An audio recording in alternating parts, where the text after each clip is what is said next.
Welcome to a session on carbon dioxide laser. Here we are going to see the principal construction and working of carbon dioxide laser. Carbon dioxide laser is the first kind of molecular laser and it is developed by CKN Patel. To understand the principle, actually the laser transition will comes in this carbon dioxide laser because of the transition from one particular vibrational energy level to another vibrational energy level of the carbon dioxide molecule. So to understand that, we have to have the basic understanding of carbon dioxide molecule vibrational energy levels. There are three vibrational energy levels. One is the symmetric stretching mode, another one is asymmetric stretching mode, another one is bending mode. So what is symmetric stretching mode or simply symmetric mode? So basically carbon dioxide molecule consists of a carbon atom, two oxygen atoms.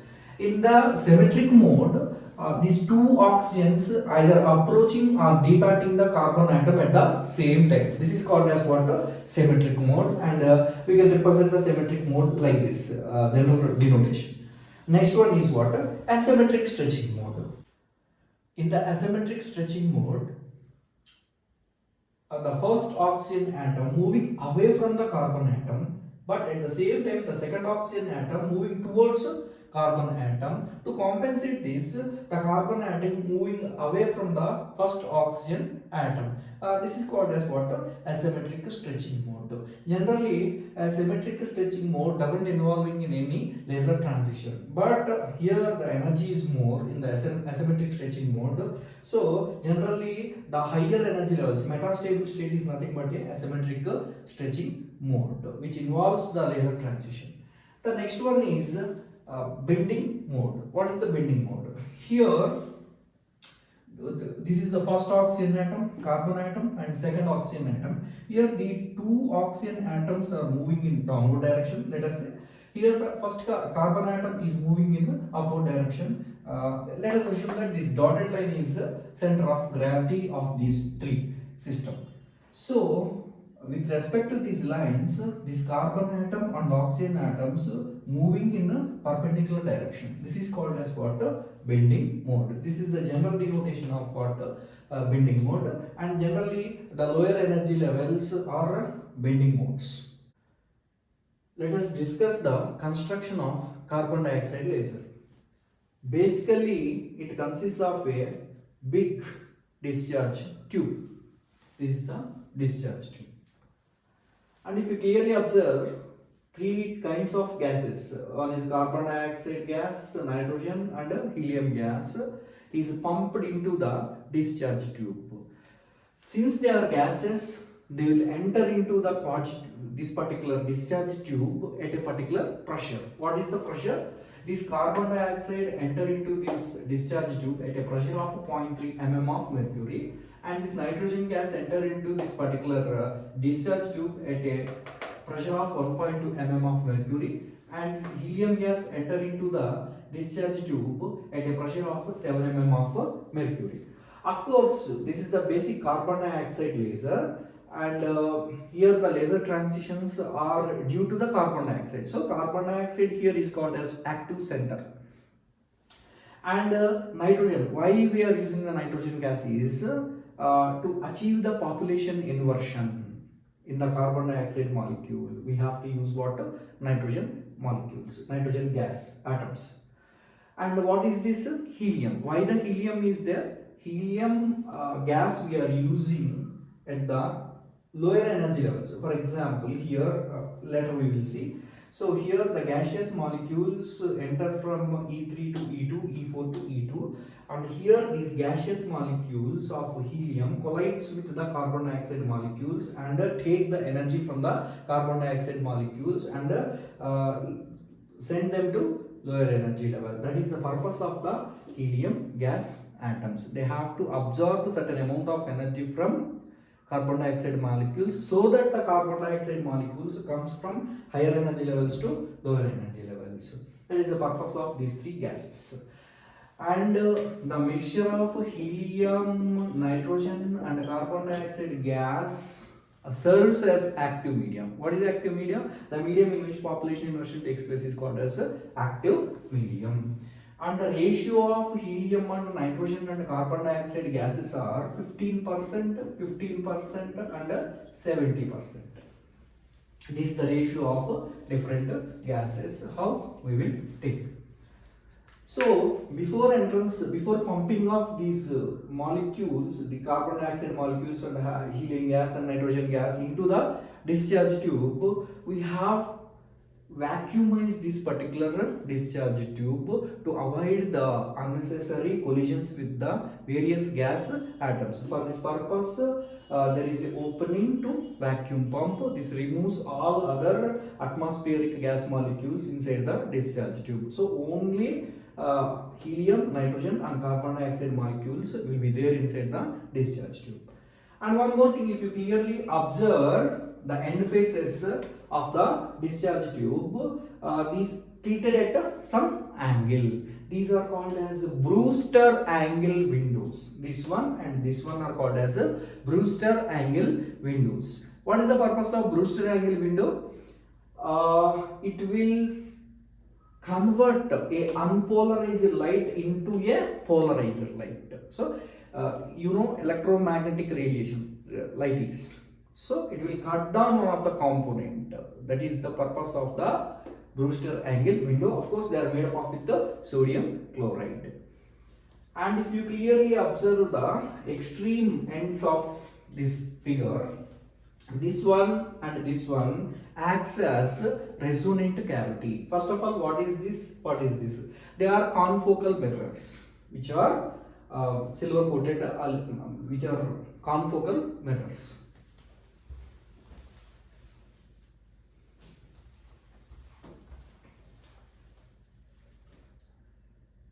If you clearly observe the extreme ends of the discharge tube, this one and this one are called as confocal mirrors.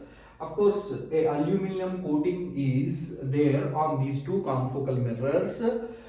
This acts like a 100% reflecting mirror and this acts like a partial mirror, which means that in between these two mirrors, the light undergo multiple reflections and the light will get amplified. So this system is called as a resonant cavity. So this is 100% reflecting mirror. So full aluminum coating is there. What's the matter? Whatever it is, the light completely reverses back towards this partial mirror. If the intensity is sufficient, then this particular partial mirror allows the light outside. This is called as laser light.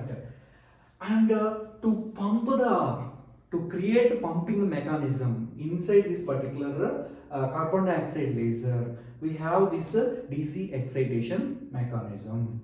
So this one serves as cathode, one serves as what? Anode. And if you switch on the power, it releases the fast moving electrons. These electrons of course collides with the nitrogen gas molecules, which creates the population inversion. So this is the construction of carbon dioxide laser. Now let us move on to the working. How laser light comes out from the carbon dioxide laser.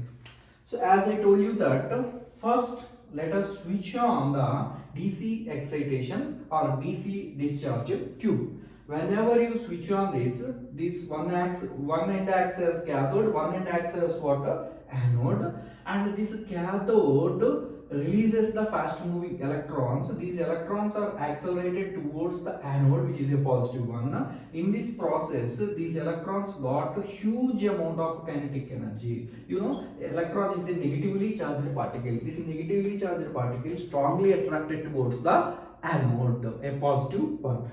So in this process, it attains a huge amount of kinetic energy. In that process, this electron collides with the ground state nitrogen atom. Let us come to the energy level diagram. Now, I am going to explain the working of carbon dioxide laser with the help of energy level diagram. So, basically, as I told you that this is the nitrogen atom. These are the ground state energy level of the nitrogen, and this is the first excited state of the nitrogen. So, and these are the different energy levels of the carbon dioxide molecule. So E1 is the ground state energy level, E2 is the first excited state, E3 is the second, third, fourth excited states of carbon dioxide molecules. As we discussed, these are the different vibrational energy level. Of course, the top one is called as E5. This E5 energy level is a metastable state. Of course, this is a asymmetric stretching level, and these lower energy levels are what? Bending modes. These are the bending modes of carbon dioxide molecule, and this is the ground state. So as I told you that the fast moving electron collides with this nitrogen gas atom. So it transfers its energy to the nitrogen atom, so that nitrogen atom got additional energy. So as it got additional energy, it moves from lower energy level E1 to higher energy level E2. Which one? Nitrogen atom. So this is excited nitrogen atom. This excited nitrogen atom collides with the ground state carbon dioxide molecule. In reality, they are side by side. This is nitrogen, right? This is the carbon dioxide molecule. Since the electron collide with nitrogen, nitrogen got additional energy. It in turn collide with the carbon dioxide molecule. So it transfers its energy to carbon dioxide molecule. Which one? Nitrogen. So, but as you take energy level diagram, so this nitrogen, which is having higher energy, is colliding with the lower energy ground state carbon dioxide atom. So it transfers its energy. Because of this reason, this carbon dioxide molecule exactly excite to the its equivalent energy level. What is the equivalent energy level of E5, E2 in the nitrogen atom? This is called as energy transfer through collision. This process is called as energy transfer through collision. Because of this reason, I have kept a arrow mark towards from E2 to E5 of carbon dioxide molecule. In this way, so many electrons collide with so many number of nitrogen atoms in the ground state. All these excited nitrogen atoms collides with ground state, so many number of ground state carbon dioxide molecules. In turn, they will rise to what state? They will rise to E5 energy level, which is a metastable state. What is the metastable state? It's a higher energy level whose lifetime is very, very large. This lifetime, what is the lifetime? So these carbon dioxide molecules cannot de-excite to the lower energy level for certain extent. They can spend their time in that particular energy level for longer times. That state is called as a metastable state, and that metastable state is required. Why it is required? It is required for creation of a population inversion. Now, after some time, what happens is, after some time, this E5 is populated with more and more number of carbon dioxide molecules when compared to the lower energy levels E4 and E3. So the number of carbon dioxide molecules in the higher energy level goes on increases when compared to E3 and E4. This creates population inversion condition. Once the population inversion is achieved, stimulated emission will be takes place between E5 and E4 as well as E5 and E3. It in turn creates the laser light of 10.6 micrometers in between E5 and E4. The stimulated emission between E5 and E3 will create a laser emission of 9.6 micrometers. So here two laser oscillations are there. One is 10.6, another one is 9.6. Since strong gain is there for in between E5 and E4 when compared to E5 and E3, which means the light will get more amplified between E5 and E4 when compared to E5 and E3. So more amount of light, laser light is oscillate with this wavelength. So predominant wavelength is 10.6 micrometers. The output wavelength is 10.6 micrometers. So the carbon dioxide molecules come down to what state? E4 state due to stimulated emission, and they emit a laser light of wavelength 10.6 micrometers. Similarly, the carbon dioxide molecule come down to E3 state by the process of stimulated emission, and they release a laser light of 9.6 micrometers. Yes, E4 and E3 populated with carbon dioxide molecules. If it if these carbon dioxide molecules continue to accumulate on E4 and E3, then the higher energy level become less populated than the lower energy levels. So which means that E4 and E3 has to send these carbon dioxide molecules immediately to the lower energy level. Otherwise, the population inversion condition will be violated. For this purpose, E3, this E4 as well as E3 are the energy levels which have less lifetime. They have less lifetime. And one more thing is here helium gas molecules collide with these carbon dioxide molecules. Carbon dioxide molecules. Helium gas molecules collide with these carbon dioxide molecules and they absorb certain amount of energy from the carbon dioxide molecules so that they come down to what state? E2 state. They come down to E2 state. Once again, few more helium atoms collide with these carbon dioxide molecules and they absorb some energy from the helium atom so that the carbon dioxide molecules come back to what state? Ground state. In this way, continuously, as long as these electrons are emitted by the discharge tube, continuously electrons collides with the nitrogen atom. Nitrogen atoms excited to higher energy level. Higher energy excited nitrogen atom collides with the ground state carbon dioxide molecule. These in turn goes to E5 and they maintain population inversion and continuously stimulated emission takes place between E5 and E4 and E5 and E3 and these atoms continuously come down to E2, they come down to E1 and this process is cyclic. In this way, the carbon dioxide laser emits infrared light of 10.6 micrometers. This is the working. Apart from that, here this is the arrangement of discharge tube with respect to flow of gas. For example, here the gas molecules are like this. If they are flowing like this, gas molecules are flowing this.